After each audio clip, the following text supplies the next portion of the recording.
Mga ka-abengers, tara samahan niyo na ako magluto ng hotpot. At ayan na nga, meron tayong buto-buto na nilagay na natin sa kaserola. Siyempre, kailangan natin siyang pakuluin mabuti at palambutin. At lagyan na rin natin ito ng sibuyas at ng laurel, diba? At oh my God, natapon pa yung laurel by gulay, diba? And then of course, kailangan natin siyang takpan, diba? Hayaan lang natin kumulo ng kumulo. At pag kumulo na nga, tanggalin na natin yung mga impurities na meron doon sa ating buto-buto, diba? Hayaan lang natin itong kumulo pa rin para talaga namang sobrang lambot ang kanyang magiging dating, diba mga ka-abengers? At ayan, talaga naman nagtiyaga ang lola nyo sa pagtanggal ng mga impurities, diba? At syempre, meron tayong mga sangkap. So, depende na sa inyo kung ano yung mga gusto nyong idagdag o ibawas. Wow, parang eleksyon lang may dagdag bawas, diba? Ang lola nyo naman. Then, syempre, kumulo na ulit. Then, lagyan na natin ito ng mga pampalasa, ng asin. And then, syempre, ng ano pa ba, yung pamintang durog, diba? And then, of course, kailangan din natin siyang lagyan din ng, yung sibuyas, talaga namang tinansya lang ng lola niyo yung paglagay ng sibuyas, diba? And then, haluin natin. And then, of course, maglalagay na rin tayo dyan ng, titikman ko pa pala, diba, kung okay na ba. And then, hindi syempre mawawala sa atin yung siling labuyo. Talaga naman po, lagi tayong merong anghang, diba? Kailangan natin yan.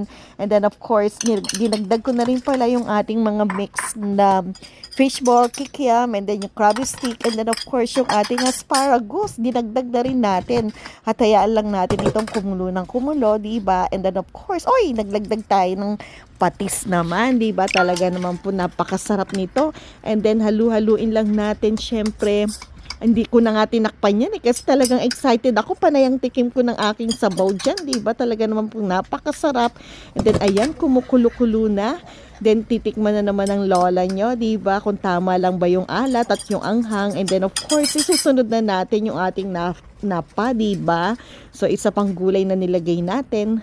At syempre, hayaan lang din natin itong kumulo ng kumulo, diba? At hindi ko na nga tinakpan niya, panay lang ang lublub ko dun sa gulay, diba? At syempre, excited ang lola niyo. At ayan, talaga naman pong gustong-gusto na niyo na kumulo na agad ito nang sagay na matikman na talaga natin. At diba? At ayan na. So, ayan, hinalo-halo ko na. Naghahanap na ako ng medyo maliit na buto, diba? Pero malaman naman. And then, of course, ayan na. Napili na natin. Siyempre, naglagay na rin tayo ng ating mga mix na kikiang fishball. And then, naglagay na rin tayo ng ating asparagus. So, titikman na natin yung ating niluto, diba, mga ka-abengers ko?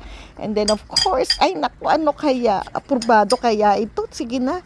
Talaga namang siguro approve dahil talaga naman pong napakasarap ng ating hotpot na yan. Kaya tara na, gawin na natin at tikman na natin ito.